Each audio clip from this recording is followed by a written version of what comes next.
Bom dia do Senhor a todos, meus irmãos. Vamos dar início ao culto solene dessa manhã, nos colocando em pé para orarmos ao Senhor, agradecendo a Ele por este dia, essa nova semana que inicia e essa oportunidade graciosa que Ele nos dá de estarmos juntos para adorarmos o Seu santo nome. Louvamos a Deus também pela presença de alguns irmãos e amigos nos acompanhando aqui, mais de longe, assistindo aqui o culto do qual viemos tomar parte dele, nessa pública adoração ao nome do Senhor. Nós vamos orar, oração de louvor e confissão ao nosso Deus.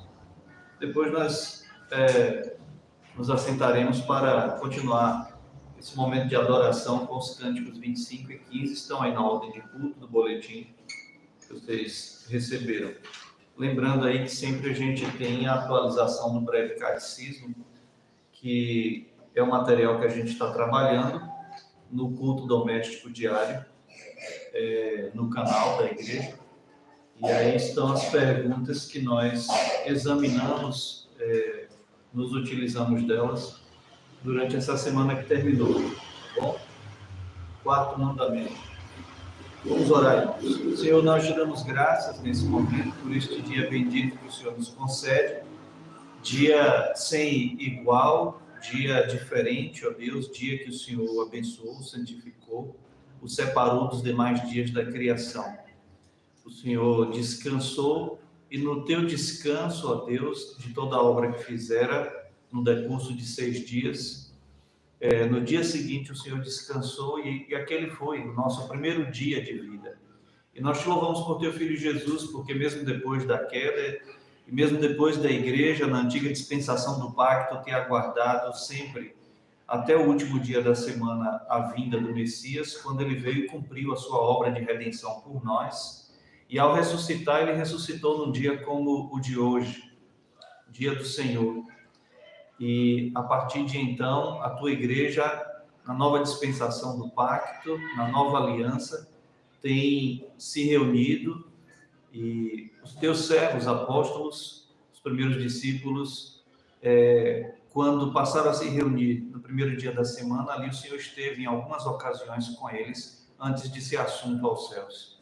Nós queremos te louvar nesse momento por tua presença aqui conosco, entre nós, sobre nós, em nós, como diz Paulo aos Efésios no capítulo 4, e queremos bendizer a teu Filho Jesus Cristo, que é o meio pelo qual te adoramos nessa hora. Ele é o nosso mediador pactual. E o que vamos fazer aqui, esperamos fazer em espírito e em verdade, auxiliados pelo teu Espírito que habita em nós, Senhor. Nós queremos te pedir o perdão dos nossos pecados, queremos te pedir que o Senhor abençoe os nossos irmãos aqui presentes, nossos lares e familiares, mas também que o Senhor estenda a tua bênção sobre a vida de todos os irmãos, todos os amigos que nos acompanham nesse momento, de maneira remota, assistindo aqui ao culto. Rogamos que cada lar, que cada vida, cada um de nós, sejamos todos abençoados por Ti nessa manhã. Nós te pedimos nesse momento que aceite o nosso pedido de perdão pelos nossos pecados, nos achegamos a Ti na mediação de Cristo, assim como te suplicamos também que aceite nossa gratidão por todas as Tuas bênçãos. Louvamos o Senhor pela semana que se findou ontem e já te agradecemos essa oportunidade maravilhosa de estarmos aqui reunidos. Estão aqui aqueles que o Senhor trouxe para te adorar. Alcança com graça todos os demais também. Nós te pedimos nesse momento estas bênçãos em nome de Cristo. Amém. Os irmãos podem sentar, meus irmãos? Vamos louvar o Senhor com estes cânticos aí que estão na ordem de culto.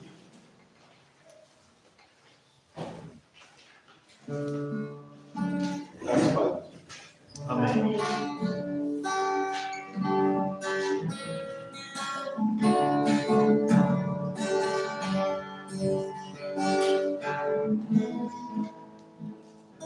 Todas as tribos, povos e raças, muitos virão te louvar.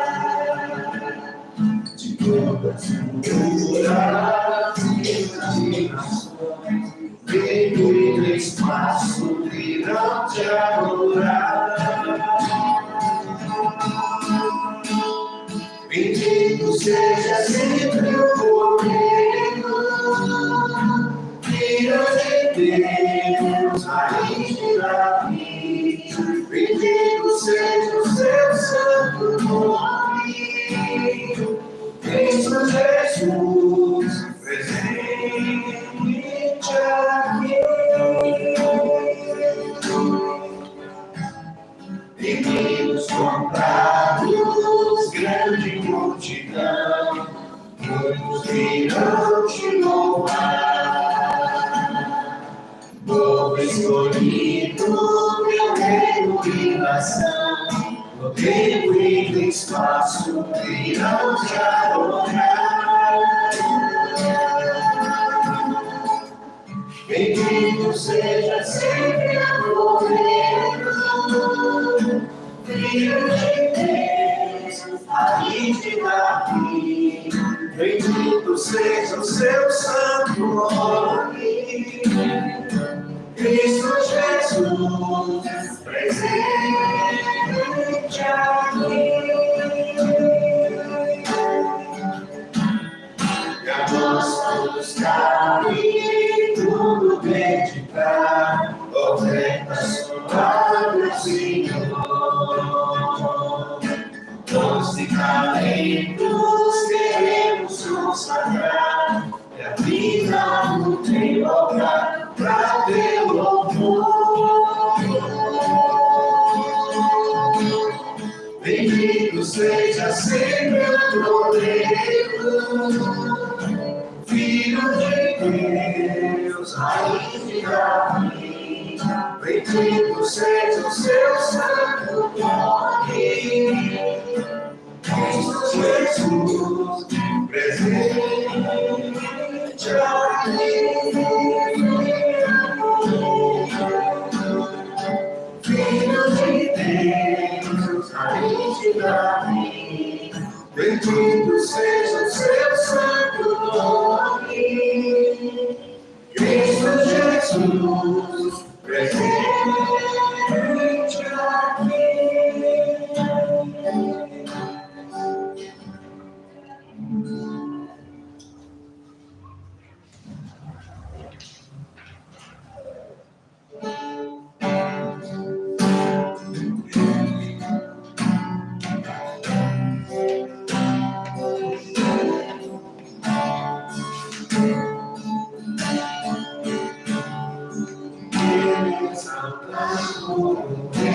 Exaltado no céu, eu louvarei, exaltado para sempre, exaltado o seu nome, louvarei.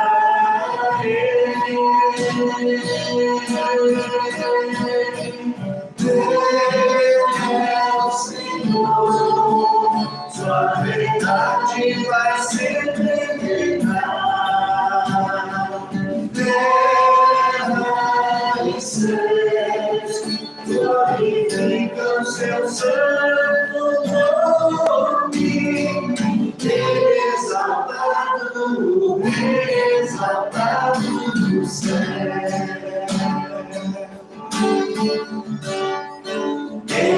Exaltado, exaltado dos céus, eu louvarei, exaltado para sempre, exaltado o seu nome, louvarei.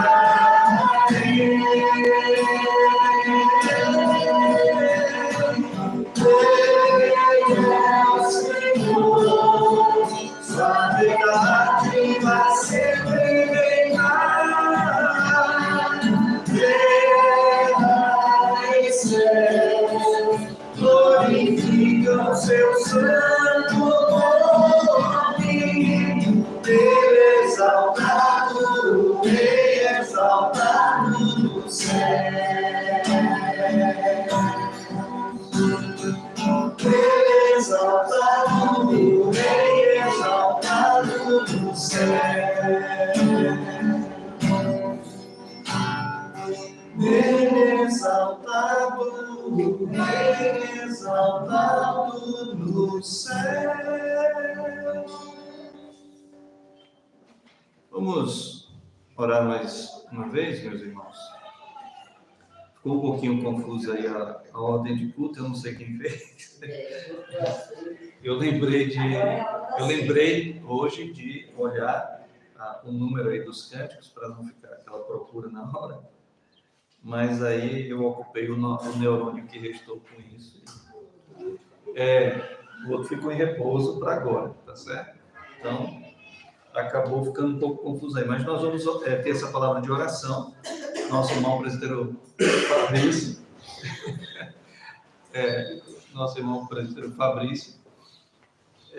E depois dessa oração, nós vamos voltar a cantar ao Senhor. E quando estivermos cantando, nós vamos, então, ter a oportunidade de adorar ao Senhor, não apenas cantando, tá certo? Fabrício, sou eu. Fabrício. Senhor Deus, damos graças a Ti. Pedimos ao Senhor que nos abençoe neste dia do Senhor. Obrigado pelo sol, que também faz parte do nosso ciclo. Apesar das chuvas aqui, nós te agradecemos também por elas. Há meses estávamos meio sofridos pela falta, pela ausência, mas tudo isso também é a prova da tua disciplina, do teu cuidado para conosco, das tuas bênçãos também. Tudo isso é para que possamos continuar crendo na provisão do Senhor e não confiemos em nossos próprios braços, em nossa força, e possamos confiar em Ti. Te agradecemos, Deus.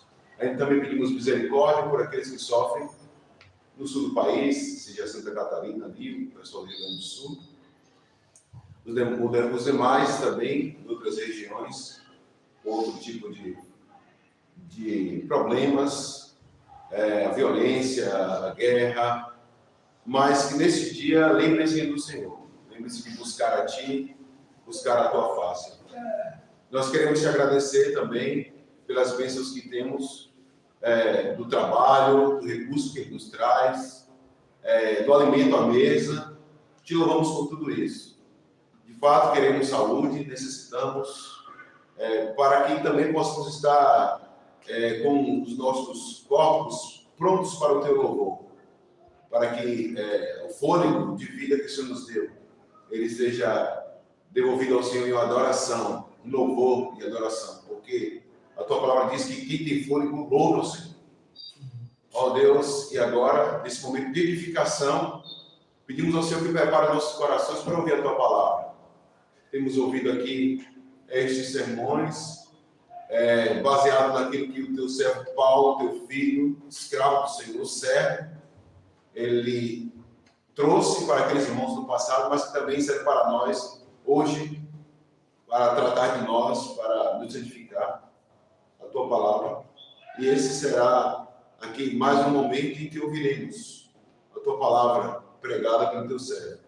Também nos ajuda a sermos fiéis e devolver parte daquilo que temos recebido em Tuas mãos, assim, no símbolo dos dízimos e das ofertas. Há também outras oportunidades de partilhar o alimento com o necessitado, de também ajudar aquele que perece com a mão amiga, sendo misericordioso, não despedindo aqueles que carecem com as mãos vazias. E tudo isso é a prova do Teu amor no meio de nós, da regeneração de Cristo que tem acontecido em nossas vidas. Não podemos odiar, devemos amar, mesmo aqueles homens injustos, ó Deus, que essa semana foi muito difícil para mim ver homens que têm o poder nas mãos de fazer o bem e escolhem fazer o mal, mas estes estão em Tuas mãos. nada possa fazer contra eles. E o Senhor, que é o justo juiz, julgará grandes e pequenos. Mas em tuas mãos colocamos tudo isso e descansamos no amor de Cristo Jesus, porque esse é o papel da igreja, amar ao próximo como a si mesmo. Nós te louvamos em nome de Cristo. Amém. Amém. Amém.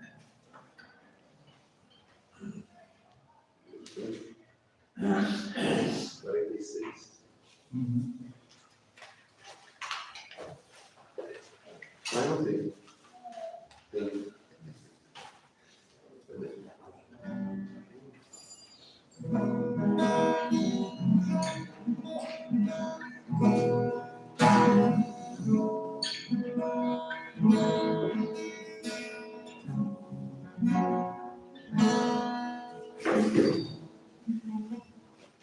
Vem derrama paz, vem derrama as bênçãos sobre este povo, transformado em povo teu. Dá-nos tanto amor, dá-nos tua força, para que tentações a nos desviar, e a glória seja dada a ti, pelo que tens feito, pelo que tens sido, pelo que farás.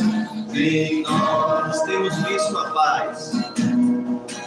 Temos visto a paz, temos visto as bênçãos, sendo deste povo transformado em povo teu. Dá-nos mais fervor, dá-nos mais força, para que gerações teu nome possam encontrar. E assim nós damos glória a ti, pelo que tens feito, pelo que tens sido, pelo que farás em nós. Que a glória seja dada a ti, pelo que tens feito, pelo que tens sido, pelo que farás em nós. Amém. Após a pregação, a gente volta a cantar. Havendo tempo, a gente canta de novo esse mesmo cântico, que mais do que está aí no finalzinho, não necessariamente nessa ordem, tá certo? Meus irmãos, a gente, 15 dias atrás, começamos aí a exposição do verso 7 e, por algum tempo, nos detemos aqui nessa primeira frasezinha introdutória aí, do verso 7 do capítulo 3 de Romanos. Esse é o sermão, se não estou enganado, de número 12, no capítulo 3, tá bom? De Romanos. Estamos em Romanos, capítulo 3, verso 7. Essa, se eu não estou enganado, é a 12ª, 13ª pregação, quase todos os versos aqui. A gente tem pregado verso a verso, no entanto, somente o verso, acho que 5, e o verso 2, parece que pregamos num só momento, mas os demais nós pregamos para os irmãos, expusemos aqui, dividindo o texto de cada verso, para darmos assim uma introdução, tentarmos esclarecer um pouco melhor alguns conceitos, dialogarmos também com o nosso tempo, com a nossa cultura, porque é a forma de aplicarmos a palavra de Deus, tá bom? A pregação, ela tem que ter aplicação. mesmo que não seja aquela aplicação mais separada, onde a gente está ali, mesmo os mais simples, conseguindo enxergar onde é a explicação do texto e a aplicação que o pastor está fazendo, mas o fato é que não pode deixar de haver aplicação. A palavra de Deus, ela que é viva e eficaz, ela tem que também ser aplicada à vida de cada um de nós, para o nosso contexto, para a nossa cultura, para a nossa época. E o texto da carta de Paulo aos Romanos é bastante atual, meus irmãos, né? Alguns dilemas já no primeiro século que Paulo enfrenta aqui nessa carta, dialoga com uma cultura que é a cultura nascente do que temos hoje. 20 séculos depois, nós temos então 20 séculos do que foi incubado lá no primeiro século da era cristã. O próprio mundo ocidental, como a gente conhece, esse caldo que foi feito da moral judaica, com base no monoteísmo, na crença em um só Deus, a ética do judeu, misturado com a cultura do grego, misturado a noção do direito romano, é o que nós temos, então. Essa é a receita do Ocidente. O Ocidente, ele nasce disso, o Ocidente é formado disso. Esse é o tecido do Ocidente. Nós somos um resultado dessa mistura do cristianismo judaico-cristão com a ética, mais a noção do direito, que também teve sua intervenção cristã ao longo dos séculos, mesmo porque a filosofia e a teologia, sobretudo, até a Baixa Idade Média, a gente não separava o que era teologia e filosofia. Aliás, os primeiros teólogos, eles não gostavam de serem chamados assim, para não parecer em algum momento que estavam sendo reputados como retrógrados que criam nos mitos antes da filosofia, tá certo?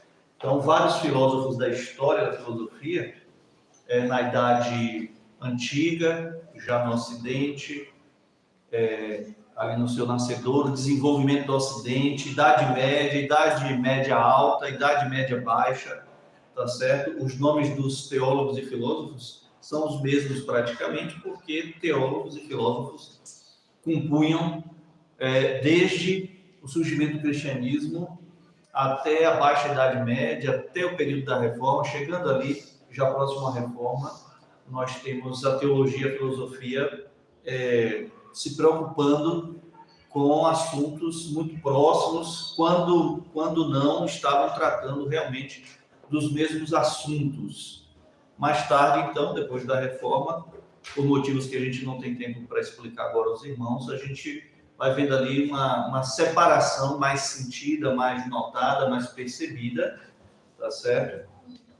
Mesmo porque o cristianismo já estava amadurecido na Reforma. A Reforma é um resultado do amadurecimento cristão de servos de Deus, que perceberam a necessidade de um momento de uma ruptura com a Santa Sé, com a Igreja Imperial Romana, por conta de vários assuntos que já gritavam muito alto contra os princípios da palavra de Deus. Não obstante a isso, nós temos, antes dos reformadores, no começo do século XVI, nós já temos séculos 13, 14, 15, homens de Deus que, de dentro da igreja, eram vozes firmes acerca do sola Escritura, e por isso mesmo alguns foram queimados, outros foram decapitados, outros foram enforcados.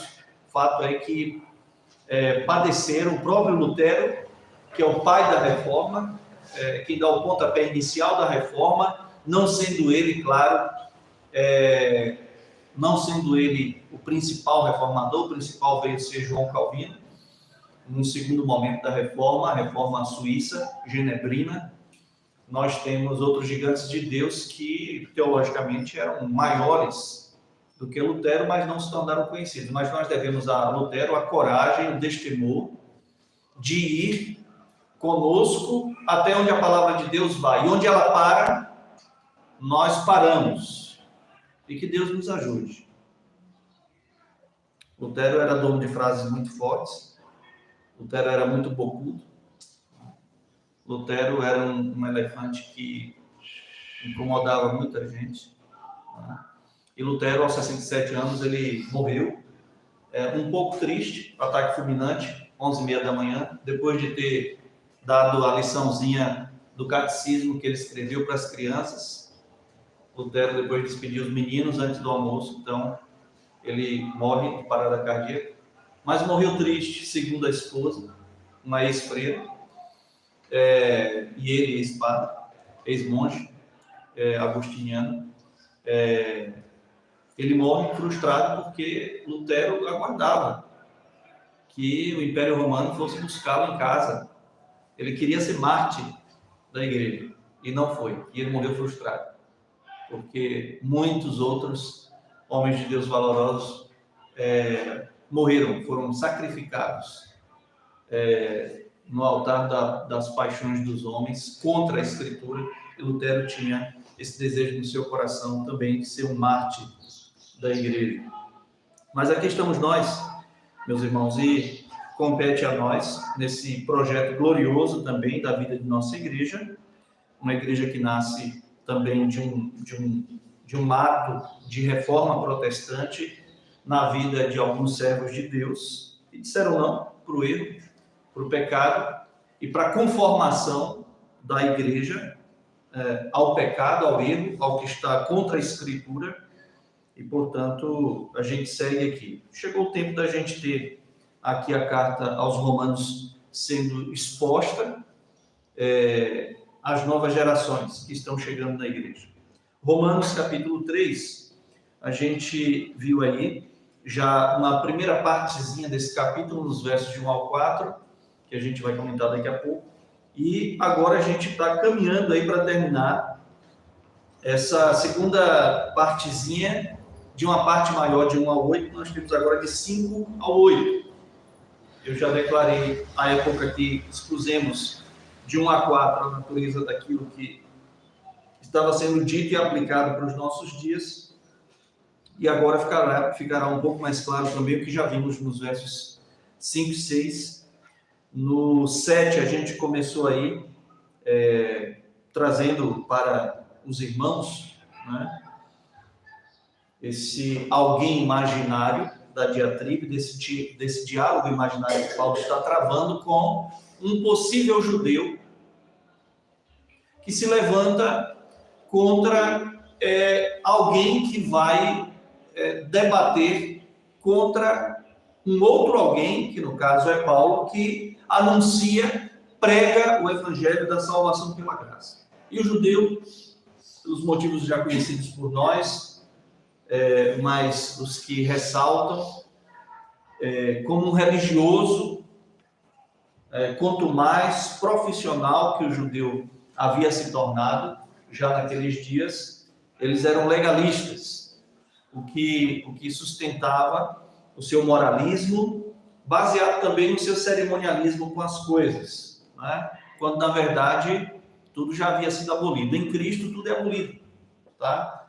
Você chega numa igreja onde você percebe cerimonialismos para as coisas, onde você percebe determinações institucionais, determinações da liderança, ou próprias convenções do grupo ali, tratando de coisas secundárias como se elas fossem doutrina. Então, o conselho é que você não permaneça ali, tá certo? Porque você vai sofrer grandes prejuízos na sua fé cristã quanto a isso.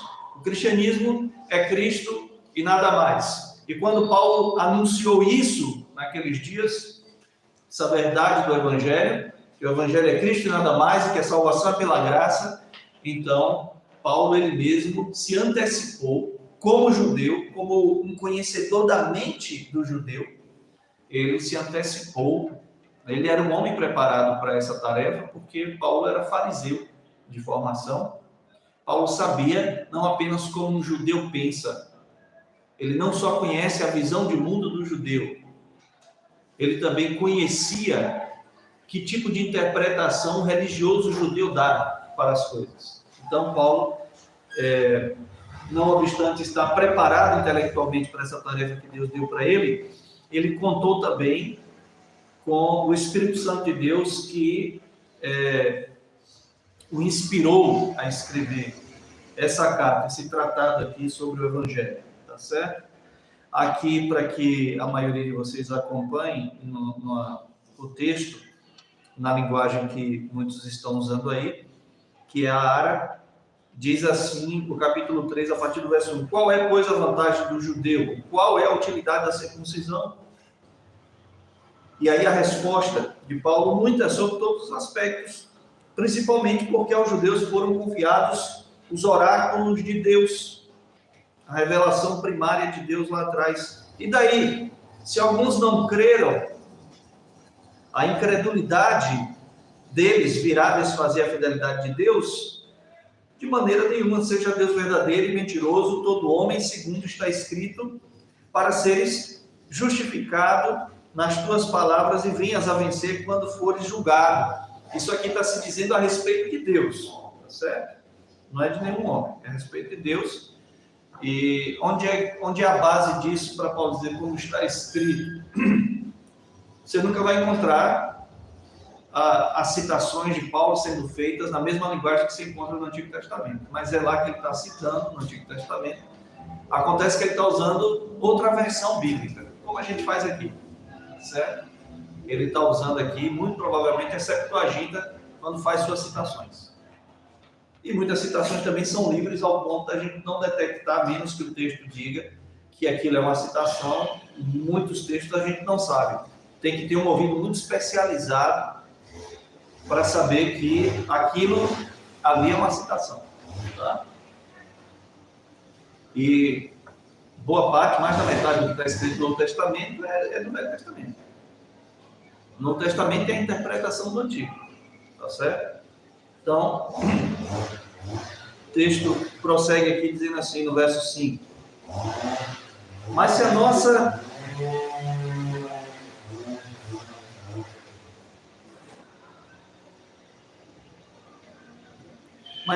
injustiça traz a lume a justiça de Deus, que diremos?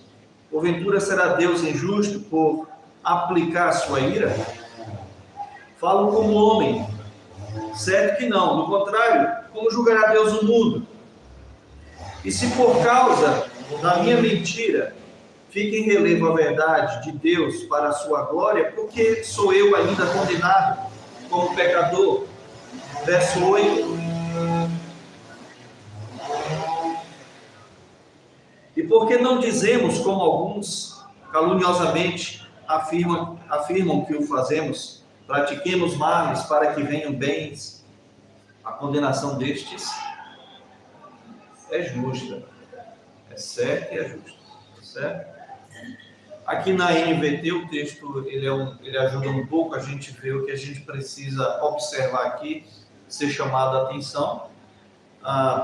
Aí nos versos 5, 6, 7 e 8. Basicamente, aqui falando do 7, a gente vai citar o 5, que é onde começa cada uma das duas partes do argumento dessa sessão de 5 a 8.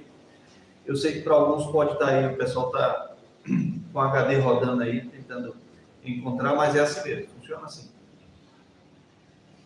Daqui a pouco os irmãos se acham. Eu vou ler aqui agora apenas o verso 7, meus irmãos, na NVI, que é o texto que a gente usa para exposição, porque está melhor organizado aqui o fluxo do texto. Alguém pode alegar ainda, se a minha mentira ressalta a veracidade de Deus, aumentando assim a sua glória, por que sou condenado como pecador? Por que sou condenado como pecador? E é interessante o orgulho por trás de alguém imaginar, pensar um argumento desse. Por quê? Porque ele parte de coisas que não são verdadeiras e porque ele acha uma conclusão que é lógica às proposições anteriores, ele está se achando. Esse é o problema do homem sem Cristo. Esse é o problema do homem sem Cristo. Tá? como ele levanta hipóteses falsas e consegue achar uma lógica para concluir suas hipóteses falsas, aí ele se acha. Parece um professor de faculdade aqui no Brasil, faculdade pública. A mesma coisinha de um professor universitário de universidade pública brasileira, que por modinha ele botou na cabeça que ele é ateu e homossexual, senão os outros não vão achar que ele é um cara inteligente. Porque no Brasil, para o cara ser taxado de intelectual e inteligente, ele tem que ser homossexual e ateu, senão ele está desqualificado como intelectual. Não balance a cabeça não, Djalma, que isso não está longe da gente não. Está bem pertinho da gente. Tá certo? Pois é. Virou sinônimo de inteligência o cabra fazer uma peste dessa consigo mesmo. Tá certo? Não pode, meus irmãos. E nem os homossexuais que são de fato inteligentes, que têm alguma coerência em outras áreas de sua vida, concordam com isso. Tá certo? Concordam com isso. Mas nós tínhamos, por muito tempo, acho que uns 20 anos ou mais, a personalidade filosófica mais conhecida no Brasil, que a afamada, no bom sentido, UPM, Universidade Presbiteriana Mackenzie, produziu, defende esse tipo de coisa. Discípula da doutora Marilena Chauí, a grande voz marxista filosófica do Brasil. Tá? E seus filhos e netos estão lendo ela já há muitos anos na escola, no ensino médio. Cabecinha dos seus filhos, algumas coisas que você está tendo dificuldade com seus filhos, está nos livros didáticos que ela escreveu ou orientou.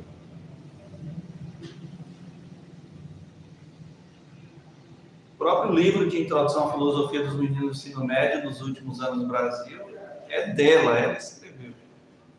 Outro dia eu falei aqui, quando a doutora Marilena se tornou doutora, se pós-graduou seu doutorado, e de fato ela é uma mulher inteligente, só não é sábia, não confunda.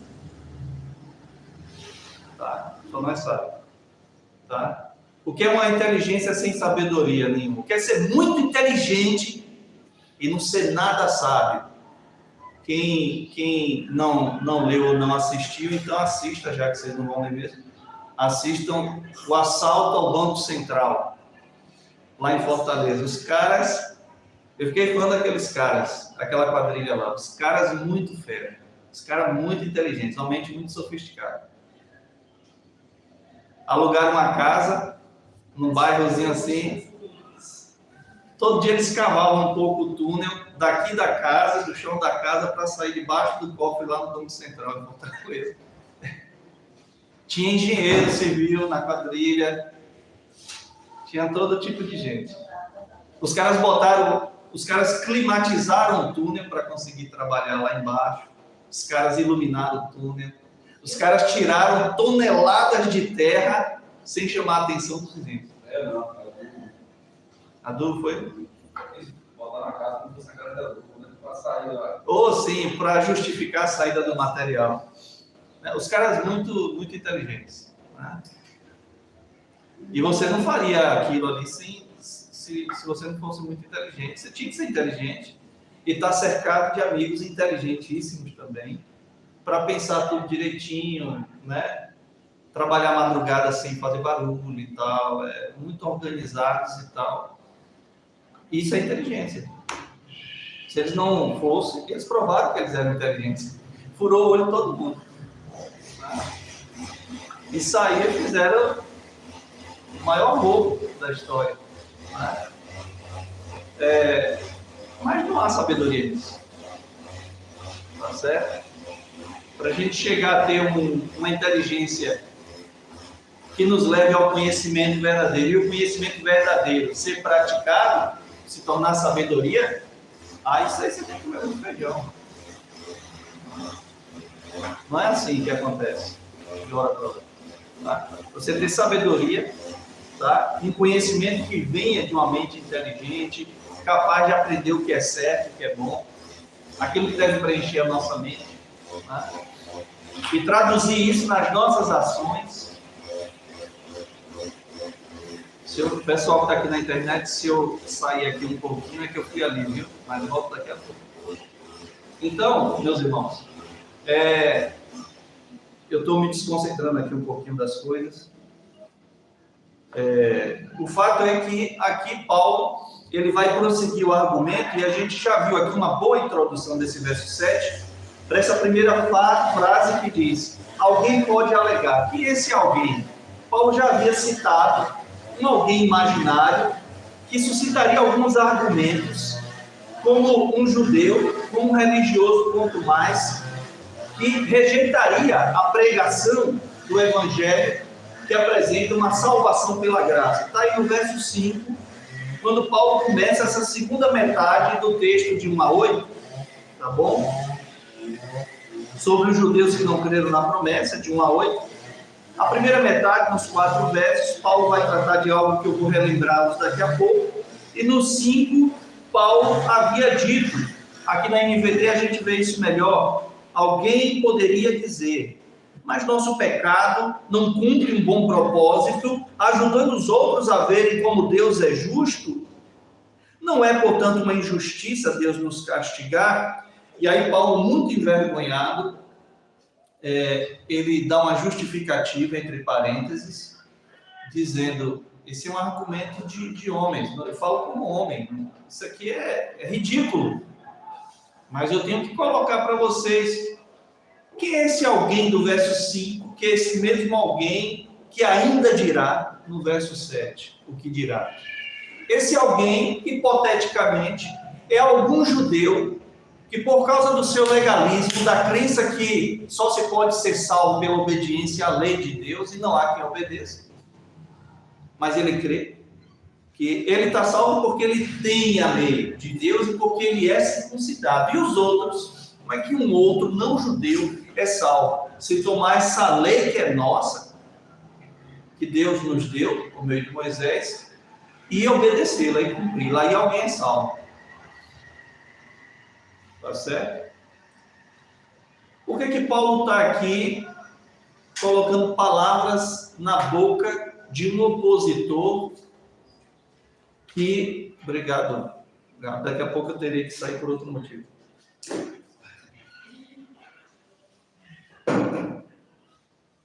Obrigado, Gabi, Lau e também... Não, Lau e Gabi, para não ficar confuso. Olá, o Gabi, e eu mesmo que já trouxe ali meio litro de água. Andando muito com o presbítero que nós temos, eu tive que me esforçar muito durante a oração aqui. Quando a gente quer esquecer uma coisa e não consegue, é terrível. Mas isso vai dar muito pano para manga, ainda não se preocupe. Isso ainda vai torná-lo famoso. Meus irmãos, aqui o que Paulo está imaginando é o seguinte: alguém que é contra a pregação do Evangelho, que apresenta uma salvação pela graça, ele vai assumir a seguinte postura: bom, já que você está pregando que eu não sou salvo pelo meu próprio mérito, pelo meu esforço, e é só pela graça de Deus, Deus simplesmente dá de graça a salvação para quem ele escolheu dar. Então, como isso é um ato de muita bondade de Deus em salvar quem não merece, o que é que eu vou fazer então? Vou cometer mais coisas de quem não merece Deus e a salvação de Deus, para que fique claro como Deus é bom em salvar quem não merece. Dá para os irmãos acompanhar aí o raciocínio? É um pouquinho complicado, né? Esse texto vocês vão ter que ter paciência, tá? E se ainda fôssemos católicos romanos, eu já tinha mandado vocês comprar uns 2 rosários para ir praticando a paciência. Porque não é simples, né? O católico é ensinado a rezar com paciência assim, né? Vai contando ali as contas do rosário.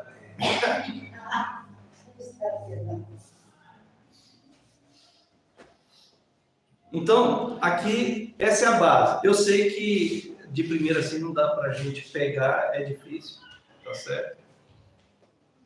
Eu nem sempre soube que era assim, eu tive que também aprender, tá bom? Então não se preocupe com isso. Mas o fato é que Paulo aqui está num diálogo imaginário com alguém. Ele está dando as razões do Evangelho e ele está precavendo a mensagem do Evangelho contra quem possa levantar alguma acusação indevida contra o Evangelho. Paulo tinha uma mente brilhante. E não é à toa que esse texto aqui é um dos mais difíceis da Bíblia, tá certo? Por isso que ele está mastigando, já pregou várias vezes e está no 7 aqui. Lembra aquela passagem, você sabe, onde abundou o pecado, superabundou a graça. Então, Deus vai salvar mesmo para fazer qualquer coisa. Qualquer coisa. Esse é o ponto, Eliette pegou. Esse é o ponto. A acusação não está sendo essa. Agora, o ponto de partida do acusador contra o evangelho que Paulo prega, de uma salvação pela graça, é uma acusação religiosa. Porque Paulo, na medida que fala salvação é pela graça, gente, Paulo também está dizendo, não é pelas obras de vocês que vocês vão ser salvos. Só que tem um problema grave que o religioso carrega consigo, meus irmãos, que a gente vai ver isso mais claramente no verso 8. É que o religioso, antes de mais nada, a primeira consciência falsa que o religioso tem sobre ele mesmo é que ele é melhor do que os outros. Esse é o problema. E como o pau que tem que dar em Chico é o mesmo que tem que dar em Francisco, eu já falei isso aqui para vocês, lá na sessão de 1 a 4 a gente já viu o problema da religiosidade no homem em relação à lei de Deus. Existe um extremo de religiosos legalistas que crê que a salvação é pela lei e nada de graça. Você tem que merecê-la. Do outro lado nós temos os antinomianos. Não, agora a gente já não tem mais lei. É somente graça. E o problema de uma pessoa extremada é que se Gibson não concordar com o que eu estou falando, eu sou um cara que tem uma posição muito extrema. Não negocio minha posição. É isso que acabou e eu não quero nem ouvir o que o outro tem a dizer. Se ele não concorda comigo que estou aqui no extremo, tá certo? Eu sempre vou considerar que ele esteja no outro extremo oposto. E Paulo vem aqui para dizer, não, vocês estão errados, como também aqueles que vocês imaginam, por não concordar, por discordar totalmente de vocês, também estão errados. Tá certo? Eu tenho quase certeza que no verso 8, meus irmãos, em alguns momentos vocês percebem que a gente traz aqui algum assunto sobre política, filosofia, porque Paulo está aqui inserido nesse contexto. E a palavra de Deus, o efeito do evangelho deve cobrir todas as áreas da nossa vida. Tá certo? Como eu já falei um pouquinho sobre o mal das ideologias, que tanto captura quem é de esquerda, quanto captura quem é de direita também, ou se diz, tá? A gente vai ver esse problema polarizado também na religião. Tem dois tipos de indivíduos e eles acham que só existem eles dois que querem consertar o mundo. E como cada um tem uma proposta antagônica, inversa ou avessa ao outro, tá? Eles sabem que só eles querem consertar o mundo, eles dois, mas cada um de um ponto de vista. Um é olhando sempre para trás. Vocês já viram na internet ultimamente, do ano passado para cá, tem uma chuva de vídeos rápidos na internet. Inclusive nós temos amigos aqui na nossa cidade que têm postado muito vídeos. Eu gosto muito porque eu fui menino na década de 80 e quem foi garoto na década de 80, nem vocês que são mais velhos do que a gente entende, e nem vocês que são mais jovens, infelizmente, não vai entender o que foi ter os melhores anos da infância de alguém. Os anos 80 era show, tá certo? Era show. Os anos 80, para quem era garoto nessa época. Eu tenho 50 anos, eu era menino na década de 80. Tá certo? Fiquei adolescente naquela década e tal, então marcou muito a vida de quem passou por ali, da infância para a adolescência nos anos 80. Muito, muito bom ter vivido como menino, como adulto, não, como menino, tá certo? Agora, o que é que vocês vão ver hoje assim, numa soma muito grande na internet? Vídeos saudosistas. Os melhores, sempre olhando para trás. E quando esse tipo de indivíduo, ele quer propor uma melhora para o mundo, ele chama o mundo para olhar para onde? Para o passado. Não, sempre meu pai que era bom e tal. Sempre a gente vai chamar assim. Irmãos, quem pensa assim tem que acordar, porque a vida ela caminha para frente. A vida tem que progredir, não regredir. Tá certo? A gente não pode tomar esse tipo de abordagem como solução para a vida de hoje, do século XXI, olhando o século XX. Como é que você entra num carro, quem aqui é motorista vai entender melhor a minha fala, como é que você entra no carro e inventa que agora você só vai dirigir só pelos espelhos do carro?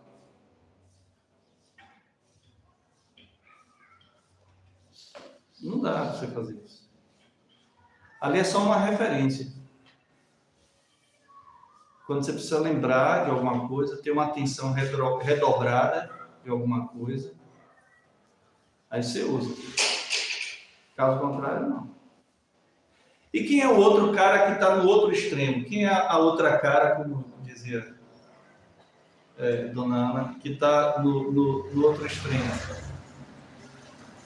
Aquele que discorda de tudo daqui para trás e que agora vai desmanchar com tudo para fazer tudo novo. Ele entende que dá para destruir tudo, acabar com tudo e construir uma nova realidade. Essas duas posições é de direita e de esquerda. A gente atropela hoje, a gente não vive hoje. São utopias, todas duas. O que é uma utopia, pastor? É uma realidade imaginada, mas nunca alcançada.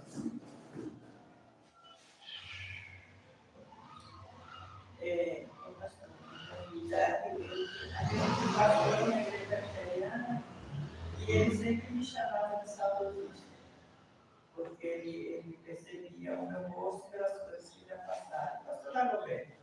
Uhum. E ele não é saudosista. Eu gosto, pastor, de lembrar das coisas que já passou.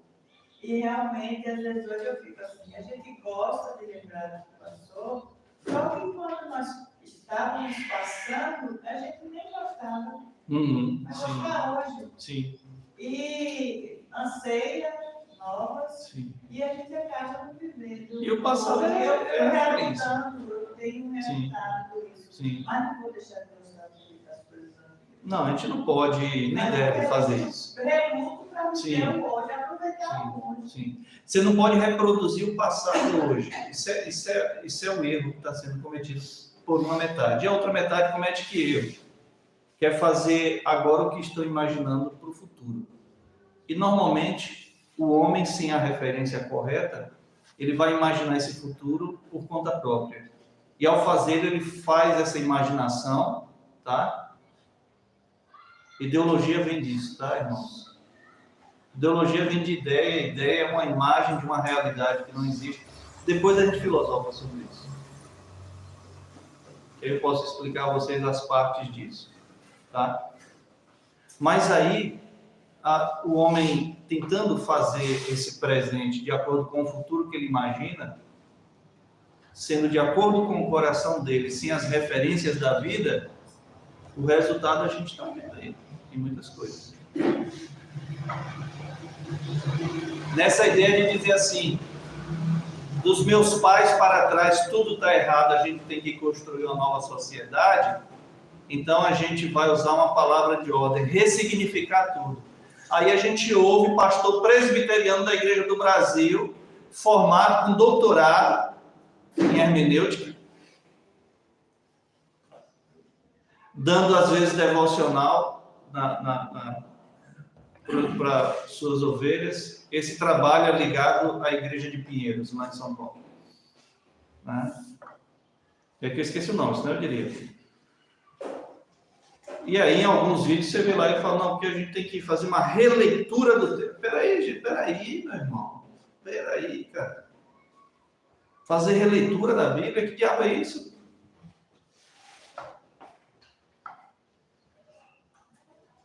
Releitura vai requerer uma ressignificação, uma nova hermenêutica, uma nova compreensão. Peraí, meu irmão. Eu acabei de jogar no lixo minha história. Deus dos antigos, cuja forte mão ergue e sustenta os astros na amplidão. Não é mais assim, não? O que foi que mudou aí? Isso é teologia cantada. E qual é o erro? Aí, não tem. Então, pera lá, meus irmãos. Aí a gente entende, passa a entender a necessidade de uma igreja como a nossa.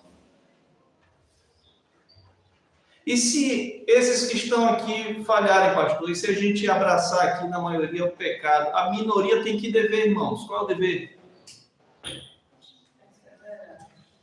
Sai, bate o pó dos pés e segue com os que estão firmes em Cristo. Isso é reforma protestante, isso está no sangue de um reformado. Igreja reformada, sempre se reformando.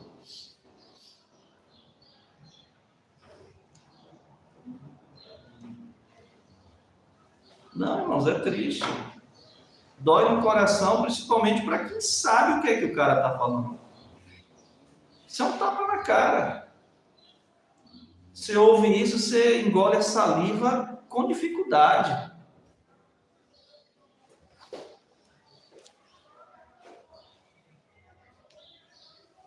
Nós temos que horas aí, irmãos?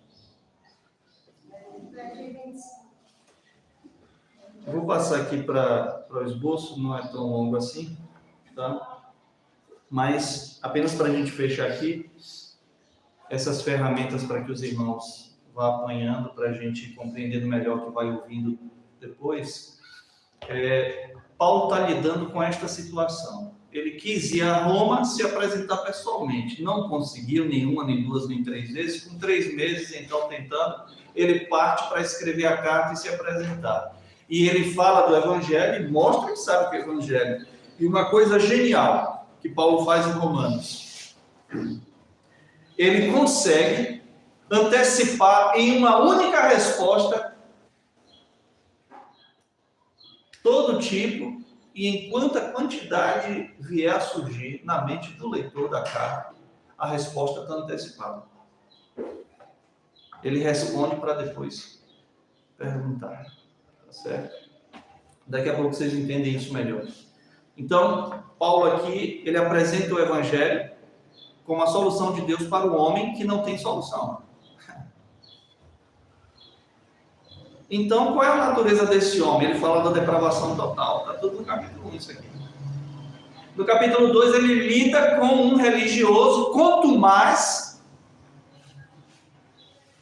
que apoiou o que ele disse no começo, mas agora esse religioso ele quer se diferenciar. Eu aplaudo você, desde que você... Olha lá, abre o olho, hein, Paulo? Eu concordo contigo, desde que o que você está dizendo só seja sobre os outros e não sobre nós, porque nós somos de uma outra categoria, tá certo? Nós somos os filhos de Abraão, tá bom? E aí Paulo vem dizendo isso. Capítulo 2 de todo é para mostrar que não é bem assim. Não é bem assim. É o capítulo 2, não é bem assim, como vocês pensam. Capítulo 3 começa com aquela pergunta que Paulo se antecipa ao que ele imaginou. Bom, eu irritei bastante o judeu religioso, que está firmado no fato de que não importa como ele viva, ele é filho de Abraão, ele é circuncidado na carne, ele já nasceu salvo. Já nasceu com a vida resolvida. Ele é religioso. Religioso é fideísta. Ele não precisa exercer fé em Cristo. Ele não precisa dar fé em outra pessoa. Fideísmo é você ter fé na sua própria fé. Você crer em si mesmo, no seu esforço, na sua capacidade, nos seus bens, no seu emprego. E aí, a gente pode perder um emprego bom numa multinacional e até trocar o próprio nome. Tá certo? Desculpa, irmão, eu vou pegar esse problema. Tá certo? Então, meus irmãos, não, é quando Deus faz o quê? Ele puxa o tapetão da gente. Quem já está acostumado, tá? Puxa o tapete da gente e fala, e aí, agora tu vai fazer o quê? Né? Eu sei o que é que tu vai fazer, mas tu já sabe o que é que tu vai fazer? Você vai me conhecer mais, me amar mais, depender mais de mim, me seguir mais e me servir mais. É isso que Deus faz com a gente. Puxar o tapete é bom, não se ofenda não, porque puxar tapete é bom, ruim, passar caminhão em cima e tudo. Tá certo? Tem coisa pior. Então não precisa ninguém esperar o pior. Corre logo para Cristo, tá certo?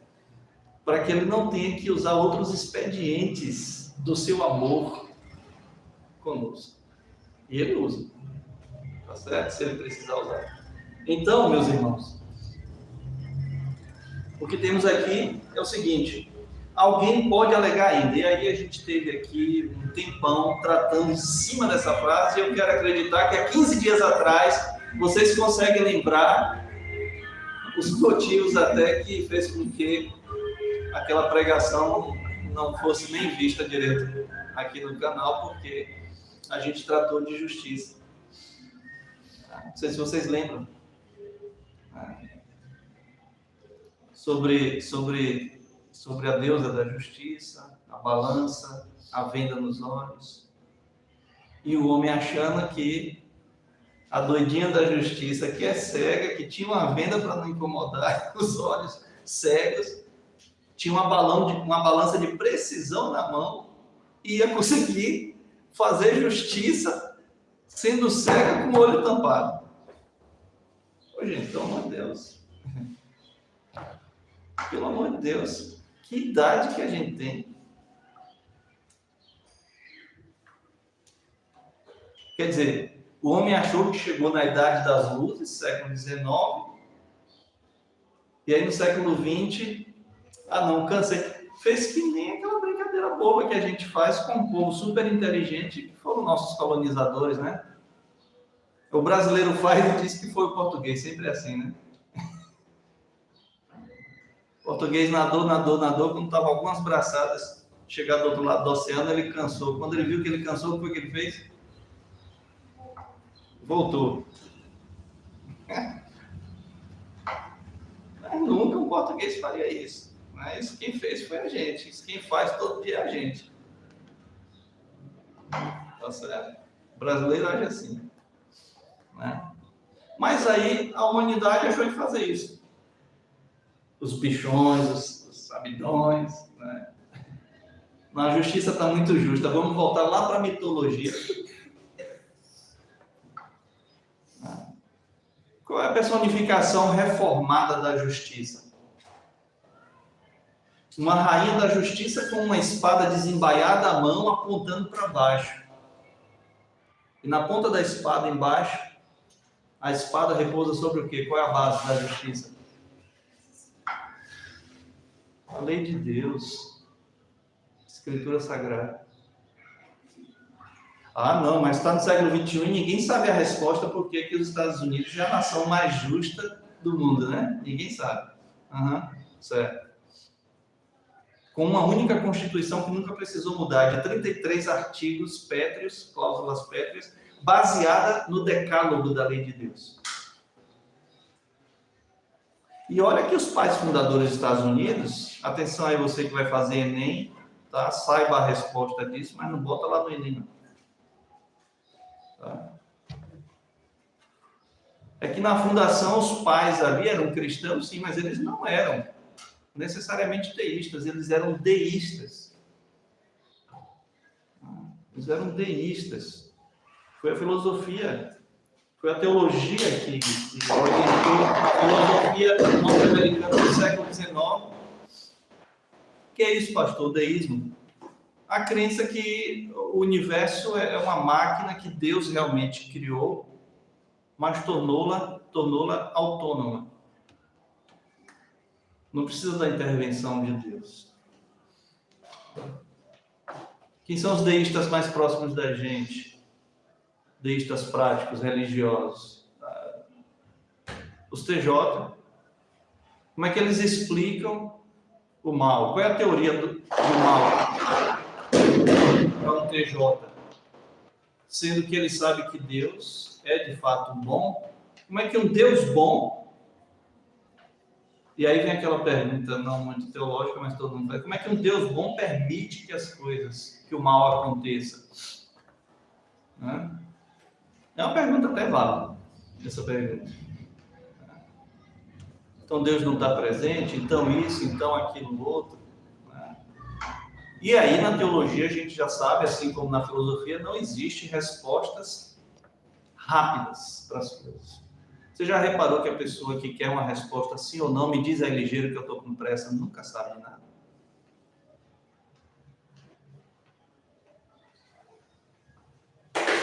Pensar custa basicamente o quê? Tempo, meus irmãos. E quem não gasta tempo para refletir, não é a tua ordem da Bíblia. A Bíblia não é só para ler não, gente. Se for só para você ler, e quando fechar aqui a Bíblia, você fechar também a sua mente, para que você leu? Você leu para quê?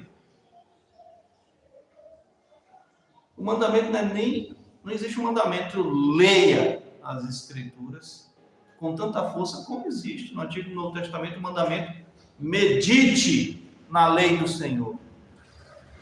Você pode até não saber ler, mas ouvir você sabe não?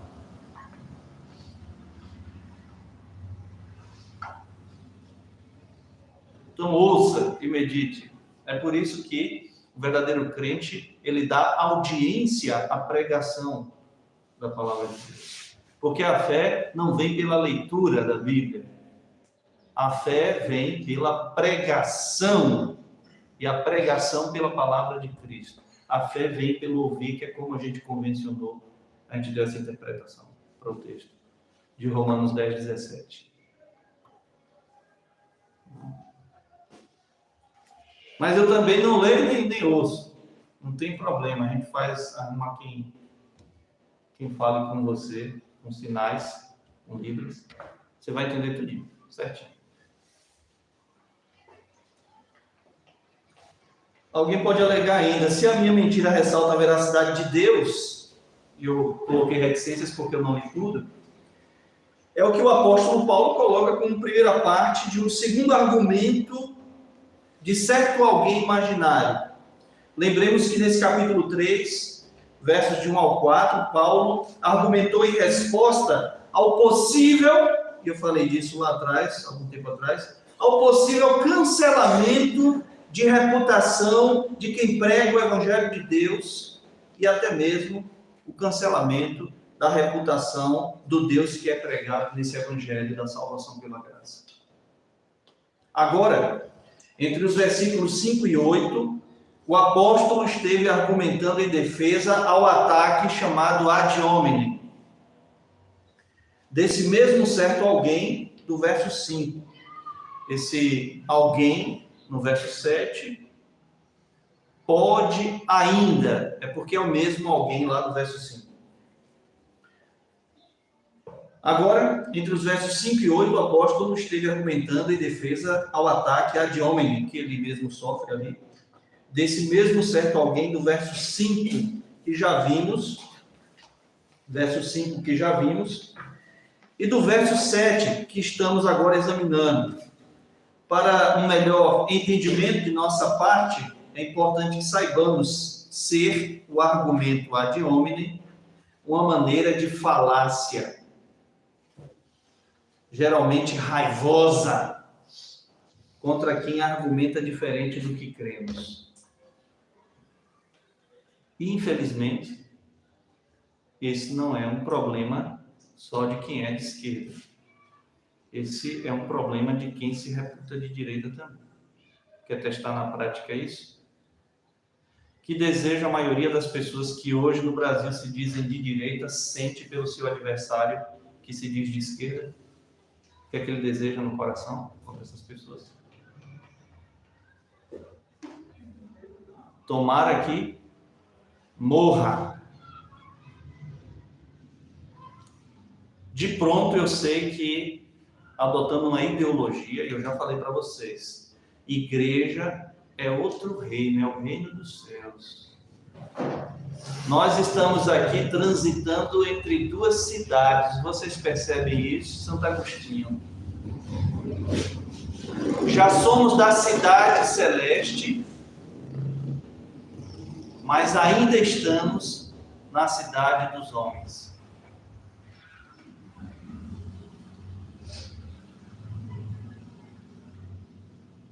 O cristianismo bíblico não tem espaço para idolatria, porque se tiver, cabe uma ideologia humana.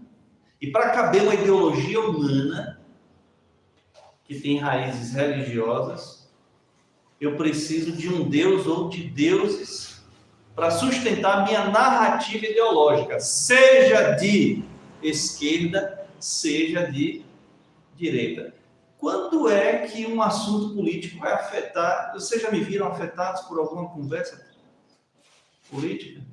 Não, irmãos.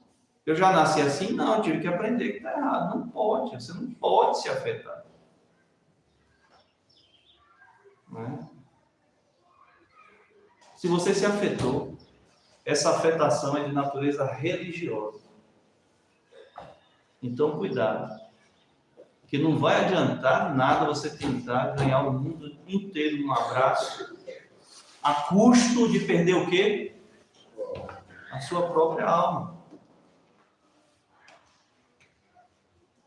E o pastor está sempre aberto, tá, irmãos? Aqui no culto, fora do culto, em casa, onde vocês me pegarem, para a gente sentar e conversar. Certo? Eu quero ser esclarecido onde eu estou errando aqui, no que eu estou falando. Tá bom? Não é porque eu acho que eu estou certo em tudo, não. É porque eu acho que eu posso estar errando em alguma coisa. Então me diga. Amém.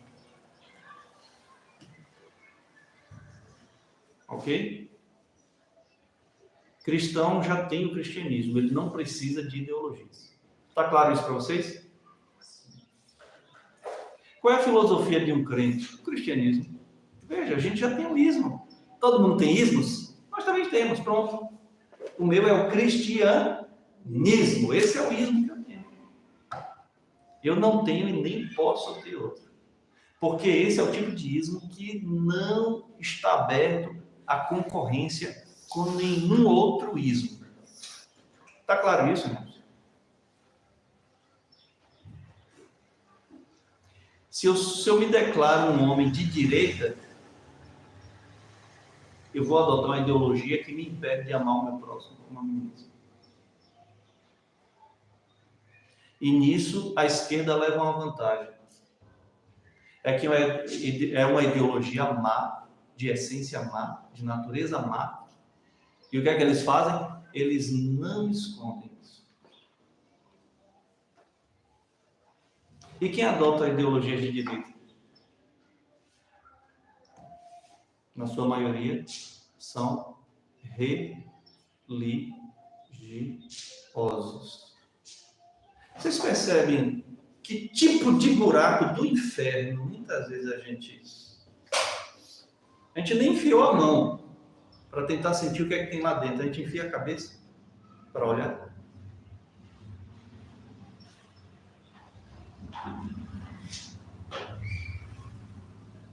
Parece umas piadas lá de Volanda. Eu lembro. Não olhe. Não olha. Ele vai e olha. Aí a gente entende uma garotinha de 3, 4 anos olhar para o irmão de 11, para um primo de 14, não tem o método correto, por causa da idade, mas encher a boca. Seu! Porque é mesmo burrice. O pecado emburrece o homem. E aí, eu tenho que ser simples como uma criança para poder calcular a vida com simplicidade. E aí eu não vou ter pensadores por trás de uma corrente ideológica, não, mas veja bem, tal, isso aqui, você pode até estar pensando que isso aqui é branco e tal, mas... e aí vem aquele cerca-lourenço e tal. Certo. É mais fácil um sabido enrolar outro sabido do que um sabido enrolar uma pessoa simples. Você já reparou isso? Não dá para enrolar um bíblico assim tão facilmente. Você enrola o sabido.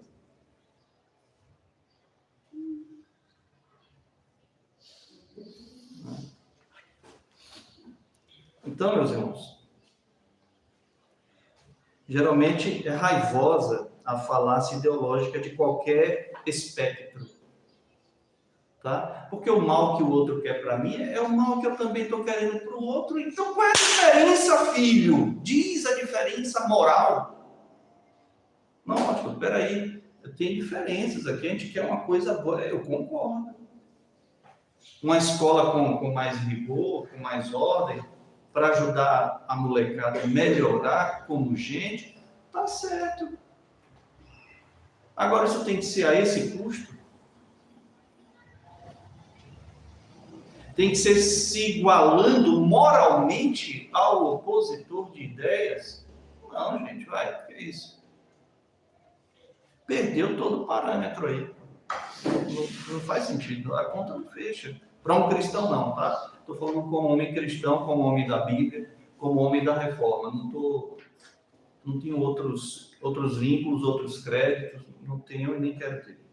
Se por um lado os ataques do cancelamento de reputação não funciona muitas vezes, e a gente presenciou isso, tem presenciado, ao longo de anos, sistematicamente, um líder político do país tem sido objeto de investigação, e procura, escavuca, e procura, gente desiste, o cara não tem rabo preso, o cara não deve uma bala. Tudo que ele comprou, ele pagou, ele não teve uma vida indecente, ele não fez desvios, ele agiu corretamente, desse ponto de vista. Desse ponto de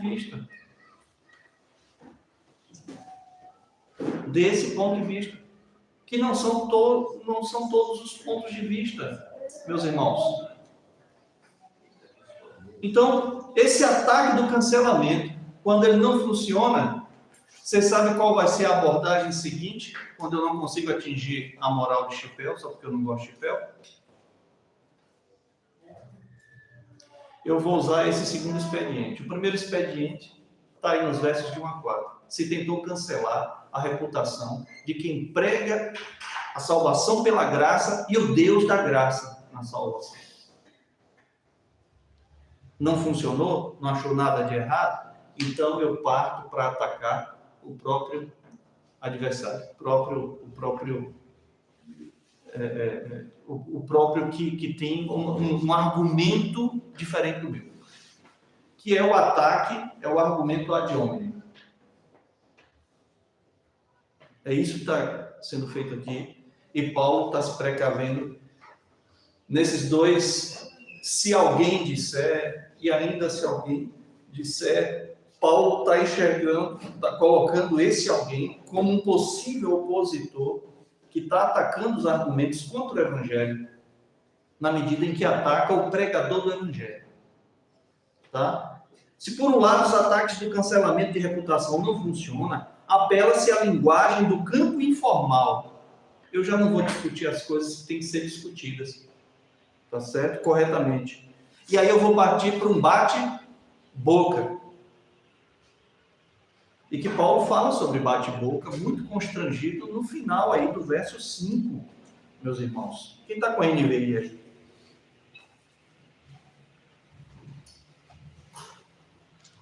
Alguém está com a NVI aí?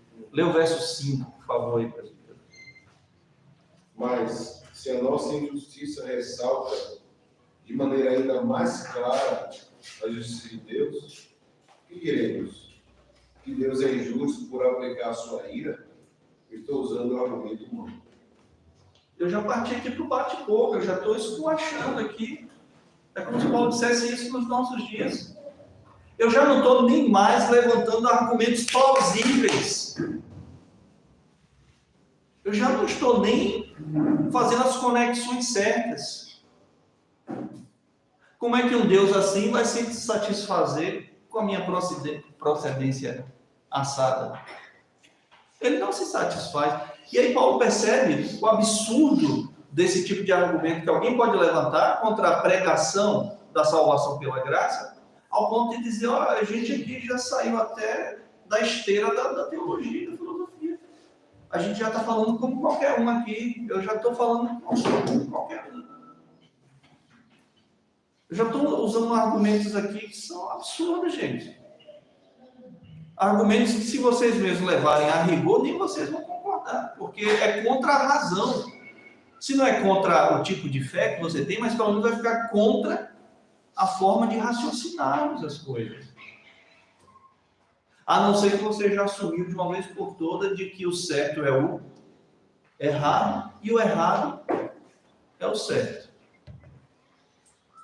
É claro que vocês nunca viram isso, né? Vocês nunca...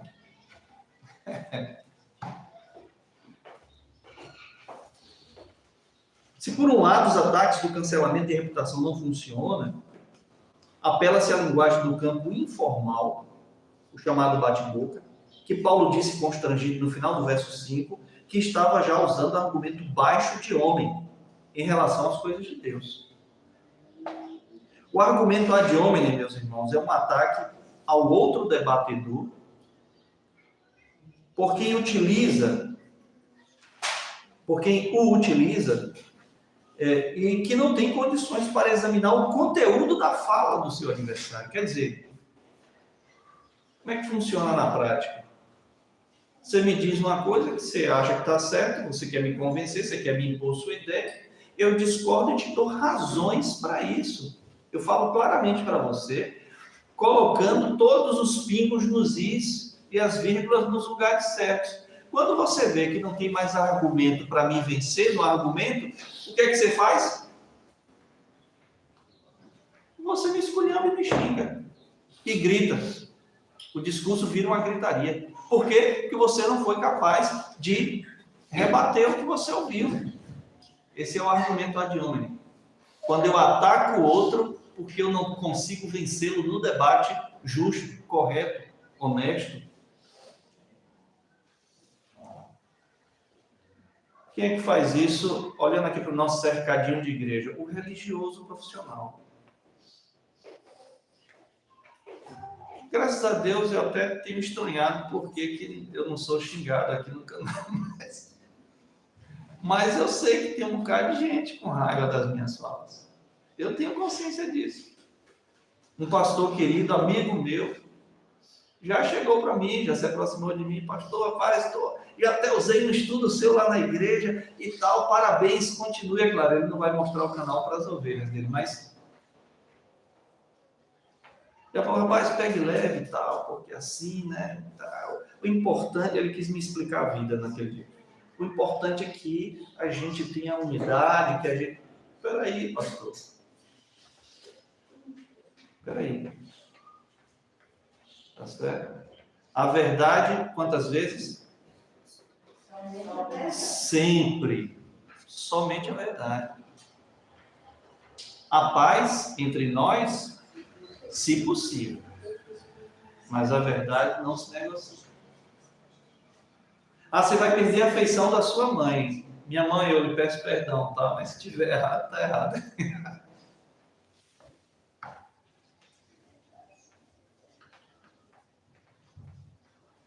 Ai de quem toma o certo por errado e o errado por certo, meus irmãos. Mas sabe qual é o problema? É que a gente quer estar bem na fita com todo mundo o tempo todo. Não dá. Aí, ou você é crente, ou você tenta agradar todo mundo. E eu vou logo te dizer que mesmo deixando de ser crente, não abraçando ser crente, porque a ideia é agradar todo mundo, você ainda também não vai conseguir.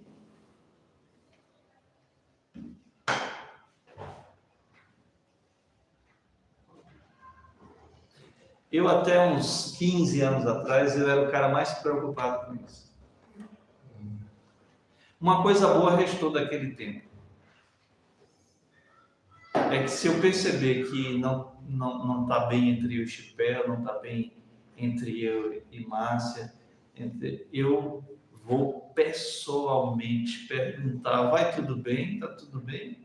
Houve alguma coisa? Eu mesmo vou perguntar. Porque aí minha preocupação já deixou de ser se vai continuar tudo bem entre a gente. É saber se eu preciso me corrigir de alguma coisa que eu fiz e que você não entendeu ou não gostou. Só que naquele tempo, eu morreria de ansiedade se eu não convencesse a pessoa. E hoje, pastor? Não porque eu já não estou mais comprometido comigo mesmo. Eu estou comprometido com Cristo e com a causa do Evangelho. E se isso vai me custar um olho, um braço, uma perna, que custe. E eu não estou falando da boca para fora, porque os irmãos já me conhecem há um tempinho. E os irmãos já sabem de coisas terríveis que eu não desejo para ninguém, até evito que aconteça com outros. Eu trabalho, oro, luto, me esforço, aconselho para que não aconteça. Porque não é para acontecer, não é o normal que aconteça. A não ser em casos extremos. E casos extremos, às vezes, significa você não negociar a verdade. Eu estou sendo claro? Ou você abraça o negócio e paga o preço, ou então desista, tá certo? A verdade é essa. Ok? Você disse que abraçou abraçando mesmo, ou desista. É mais digno para qualquer um aqui. Isso vale para você também, Gabriel, que está me olhando. É mais digno, tá certo? Mas abraçou? Abrace com amor e crendo em Cristo. O nosso supridor, nosso defensor, nosso Salvador, nosso Redentor. Tá certo?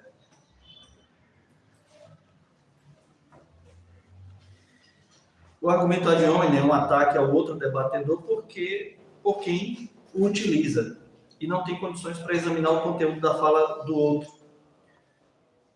Qual é o absurdo aqui? Primeiro, no verso 7. Primeiro, essa falácia de que aquele que prega a salvação pela graça e não por obras, sustenta essa ideia dizendo, entre linhas, que sua mentira manifesta a vontade de Deus em salvá-lo, a vontade de Deus na vida dele. Meus irmãos, vocês conhecem gente assim. Rapaz, você estava na igreja até outro tempo, rapaz, você nasceu na igreja e tal, a pessoa desiste. Aí você, na sua bondade, quer convencer, rapaz, se reconcilie, volte para a igreja. Está reconciliado com Cristo, pressupõe reconciliar-se com o corpo de Cristo. Tá certo? Mas não há apelos que seja feito isso. Por quê? Porque a pessoa já ganhou uma consciência dela mesma de que está tudo bem. De que está tudo bem. Né? Por quê? Porque ela aprendeu algumas coisas que realmente são bíblicas. Por exemplo, uma vez salvo por quanto tempo? E está errado essa frase? Não. O que é que pode fazer para os outros que essa frase soe como errada, meus irmãos? É o testemunho. Por quê? Porque quem experimentou a graça de Deus, experimentou a melhor coisa que um ser humano pode experimentar. Agora, se você não consegue vencer vícios de pecados, você vai realmente ter forças para resistir à graça de Deus? Não faz sentido, irmãos. Como disse Eliette mais cedo, onde abundou o pecado, superabundou a graça. Quem é mais forte, o pecado ou a graça? E se você não resistir ao pecado, como é que você tem forças para resistir à graça? Vocês percebem como o homem caído pensa? E isso aí tem um problema muito grave, é que a maioria das pessoas, meus irmãos, a maioria das pessoas que estão nas igrejas cristãs, hoje, no dia do Senhor, tentando cultuar Deus conforme a sua própria imaginação, elas creem firmemente, irmãos, de que ela escolhe a salvação dela. Elas creem firmemente que não dá para a gente crer que uma vez salvo, salvo para sempre, porque eu posso decidir ser crente hoje e estarei salvo hoje se eu morrer. Mas amanhã eu posso decidir não ser mais crente e não estar mais salvo amanhã. Mas espera aí, quem é que determina estas coisas? É você. Você percebe como é que é difícil a gente ter mais membros numa igreja reformada de verdade, tá? Atenção aí, vai com calma aí, você que está numa igreja que tem o nome de reformado, de presbiteriano, vai com calma. Vai com calma. Estou falando reformados na essência, cristãos bíblicos, puritanos, confessionais. A gente está indo para 6 anos, está aqui a quantidade de pessoas no culto agora de manhã, é essa aqui. Tá certo? E se a gente não tivesse orientação bíblica? O que você ia estar aí pensando, olhando para um lado e para o outro aí?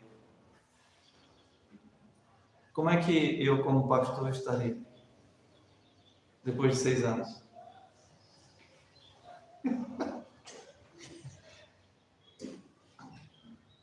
Desesperado, irmãos. Sabe qual é a pergunta que o pastor... Sabe qual é a pergunta que mais um pastor não calvinista, que um pastor arminiano faz para ele mesmo, diante de certas circunstâncias? Poxa, o que é que eu estou fazendo de errado? Porque ele está empresariando a igreja. Ele não está sendo pastor da igreja. Os irmãos entendem o que é que eu estou falando? Ele não crê num Deus soberano. Ele não crê em predestinação. Ele não crê que a igreja foi mandada evangelizar e os resultados, quem é que tem que trazer? É Deus. A igreja não salva, ela só prega a salvação. Meus irmãos, chega a ser, na mente de um teólogo, isso chega a ser hilário, com todo respeito. Porque é coisa de menino isso. Isso é coisa de menino, irmãos.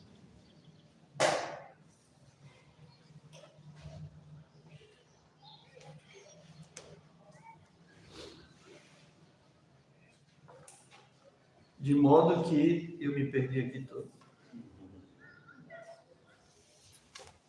Ok.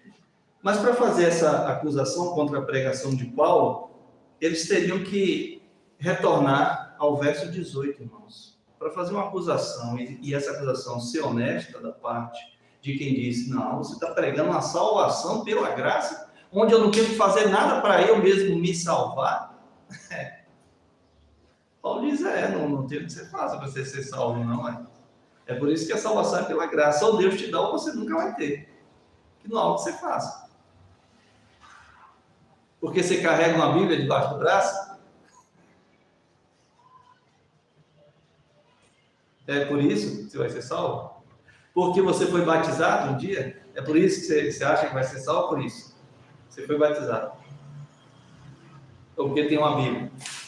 Você, judeu, você vai ser salvo porque você é filho de carne e sangue de Abraão. Porque você tem na sua família há 1000 anos que a sua família judia tem uma cópia do rolo da lei. É por isso? Porque todos os machinhos da tua família são circuncidados na carne. Você acha mesmo que Deus está obrigado a isso, né? Você só está provando uma coisa. Você sabe bem pouco sobre Deus. Muito pouco sobre Deus. É por isso que você tem essas ideias. Você não conhece Deus como acha que conhece. Se isso que eu estou dizendo não é verdade, então arranque hoje da sua Bíblia a carta aos Hebreus, que mostra uma só coisa em Hebreus: a supremacia de Cristo sobre quantas coisas? Todas. Todas elas. Sobre Moisés. Cristo é maior que Moisés. Está aí nos títulos. Cristo é maior que a lei. Eu me lembro, pastor, falando, teve uma época e por uns 2 ou 3 anos consecutivos, Sim, meu irmão. quando se chegava no presbitério, tinha aquela qual a igreja que cresceu mais especificamente. Virava uma concorrência. Parabéns à igreja presbiteriana. Vai ser na reunião de lojas, né? De uma cadeia de lojas no final do A ano. igreja que cresceu mais especificamente. Reunião de banco é assim, A né? igreja presbiteriana por 3 ou 4 anos consecutivos. Não sei como é que vai ser. Sim. Se esses crescimentos. Sim, sim. Foi de vida mesmo. Aham. Uhum. Só foi número. Foi estatística. Só foi estatística. E só foi estatística que valeu somente para os anos respectivos. Que não valeu para os anos seguintes. Não houve nessa igreja um crescimento por sucessiva geração, como está na confissão. Sim, sim, sim. Eu sou o cara. Uma coisa que neste mesmo dia do presbitério matava do coração os colegas pastores, quando eu lá pertenci por alguns anos, era o seguinte: eu já entrei no presbitério sendo perseguido. Pastor de Piritiba, ele até mentiu no presbitério, pastor Aldon, ele mentiu no presbitério, dizendo que não me conhecia. Só que tem um detalhe: quando eu era seminarista em Salvador, quando ele perdeu a segunda criança dele, eu era presidente dos alunos, era presidente do DA, diretório acadêmico, por 2 anos no meu curso, e eu não só visitei a ele, a esposa e a criancinha ainda doente, como levei outros seminaristas para visitá-lo. E no presbitério ele disse com todas as letras que não me conhecia. Você acha mesmo que isso é qualquer coisa? Não, Deus não está ligando para isso. É uma mentirinha que ele contou ali, que ele não gosta do pastor. É assim que funciona para Deus? É? Você tem certeza? Você acha que Deus não vai pesar, não? Eu vou dizer para vocês, Deus pesou antes disso tudo acontecer, Deus já pesou. Deus tomou dele a segunda criancinha dele. E aí um pastor, colega meu, colega de turma, amigo dele, quando eu contei isso, pastor Anderson Santos, o gordinho, falou: rapaz, só vou acreditar porque é você falando, cara. Aldon não aprende, não. Foi a pergunta do pastor Anderson. Ele não aprende. Esse rapaz não aprende. Ele não aprende. Tem que custar a vida de uma criança, de um filho.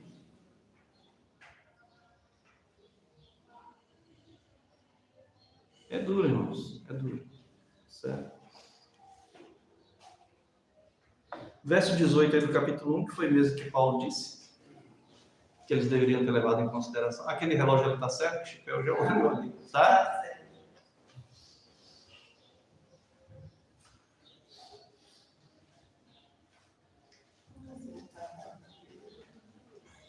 Eu vi que ele está certo, que ele está meio tortinho.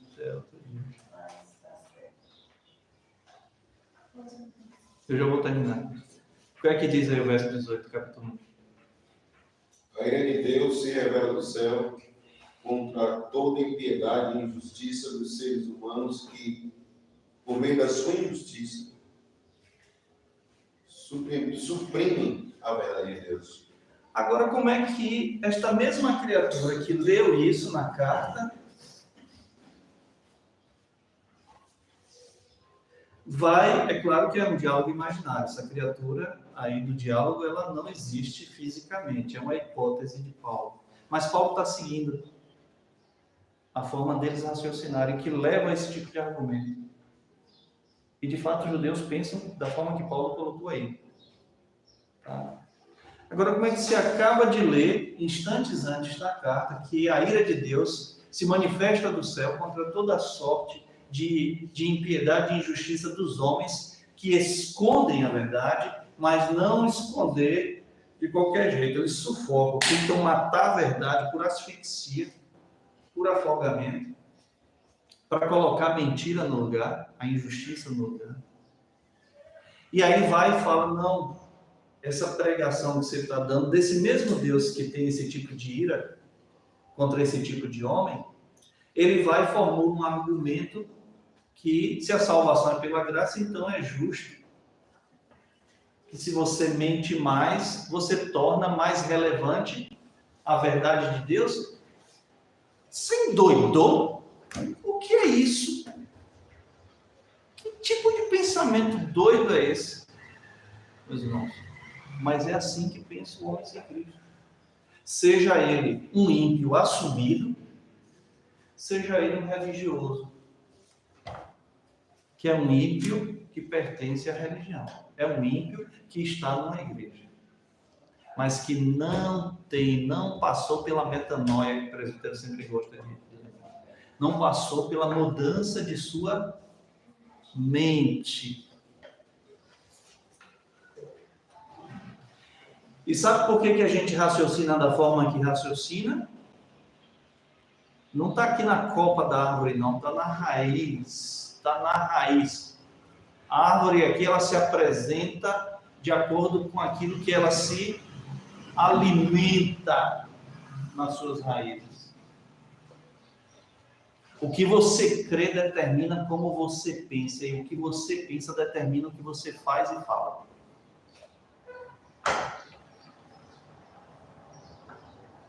Em qualquer tipo de conhecimento, não só no teológico, a gente sabe que é assim que funciona. Isso é teoria da... Pronto. Vou ser mais técnico. Isso é epistemologia, isso é teoria do conhecimento.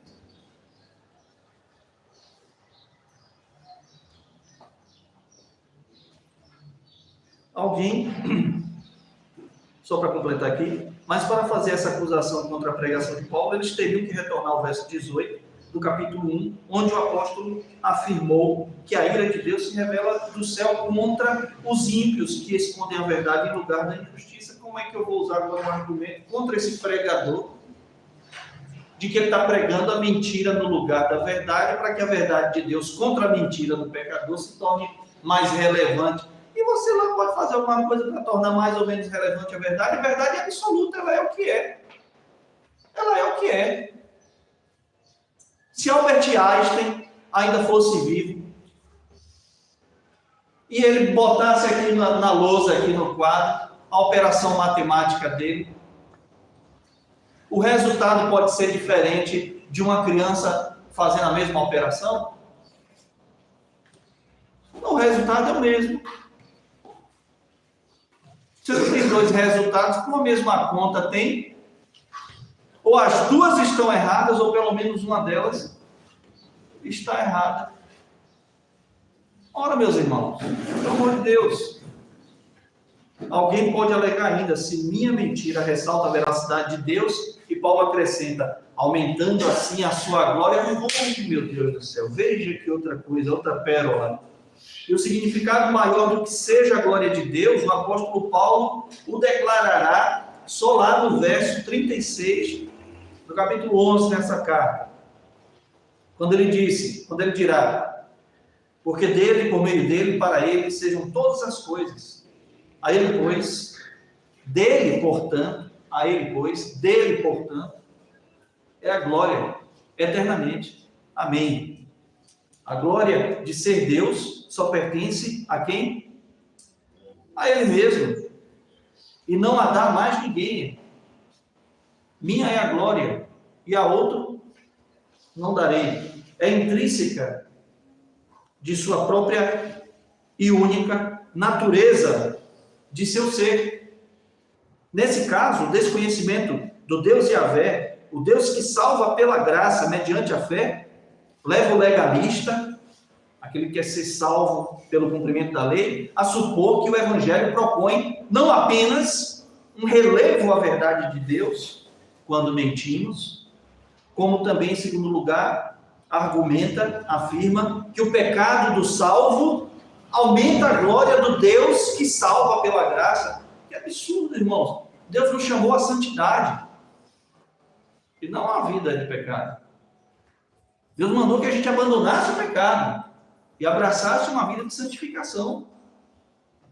Essa é a pregação completa do verdadeiro pregador que prega a salvação por graça e não por obras.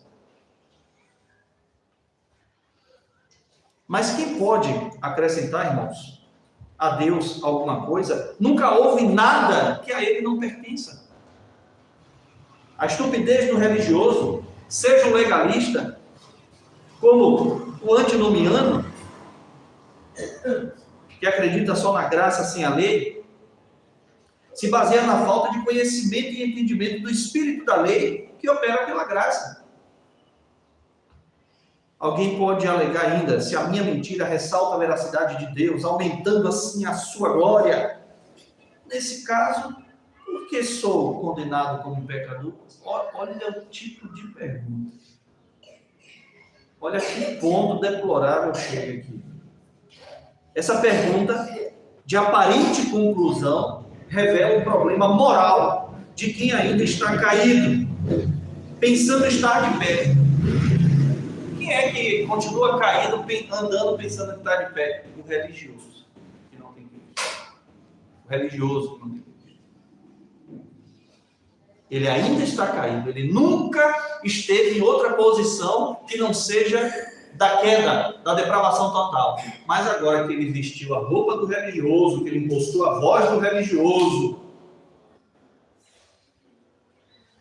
que ele agora é quem manda na família dele toda, ele agora é o cara no trabalho, onde quer que seja, ele agora vai andar pensando que está de pé. Nunca nasceu de novo. Como é que você vai levantar se nunca nasceu de novo? Você não ressuscitou em Cristo. Meus irmãos, uma disputa entre os dois tipos de religiosos mencionados acima, o legalista e o antinomiano, acabaria provavelmente em um empate. As categorias principais seriam as da arrogância, do cinismo e da vanglória.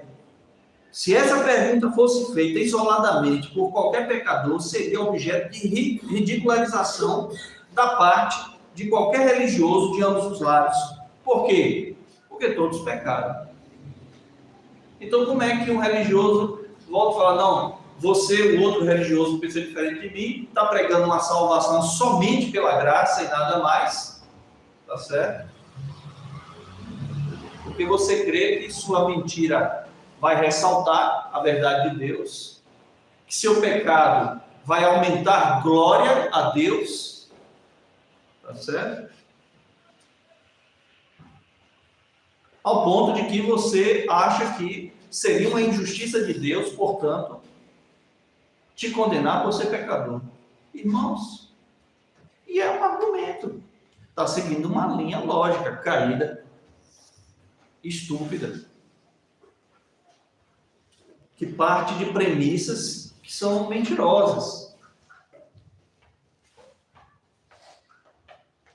Meus irmãos,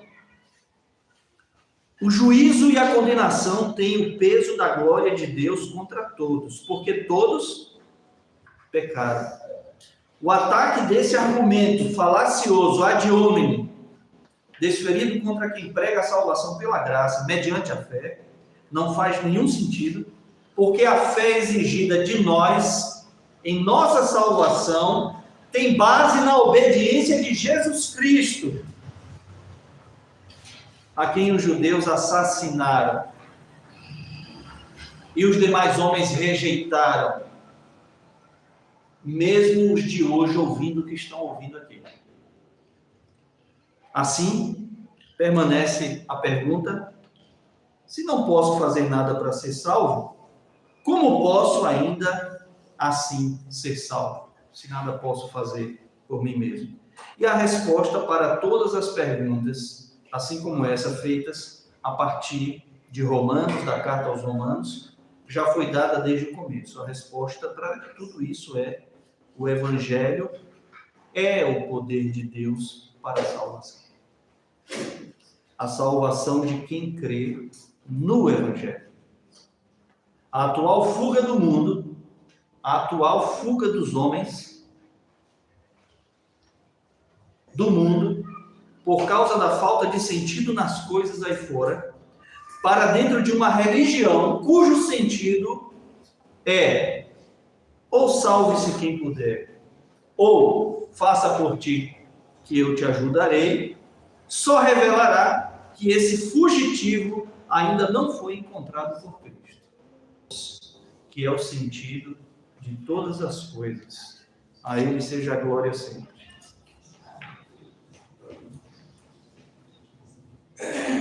Vamos ficar em pé? Vamos orar?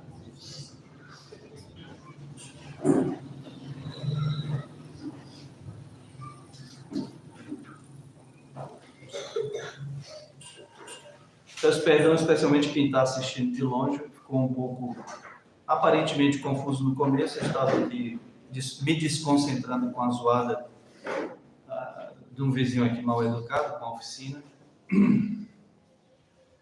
E por isso mesmo a gente aproveitou para fazer outros passeios aqui e reunirmos mais algumas informações, tá? Mas eu recomendo que todos assistam de novo a pregação do começo,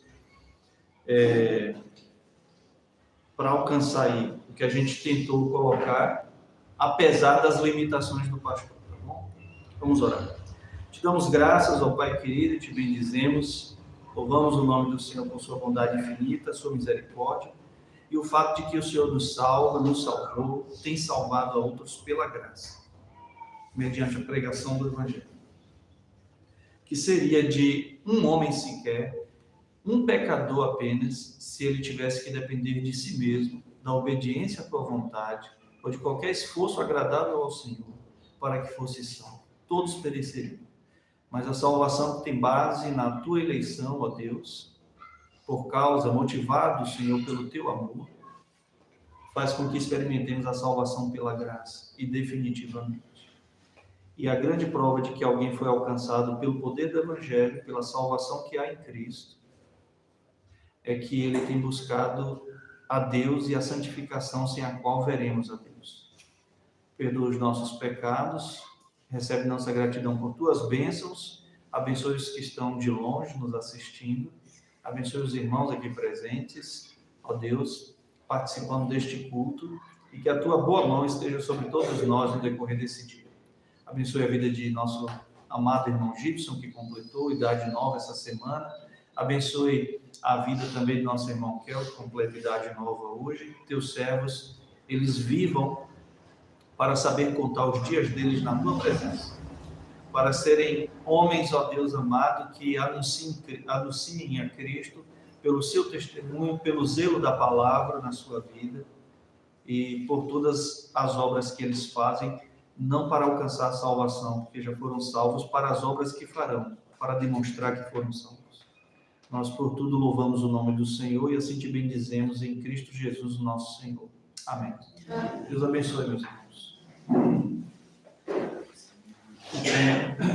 Os cânticos a gente canta depois, mais tarde nos outros cultos. Toma sua coletânea que eu preciso. Mas eu preciso agora.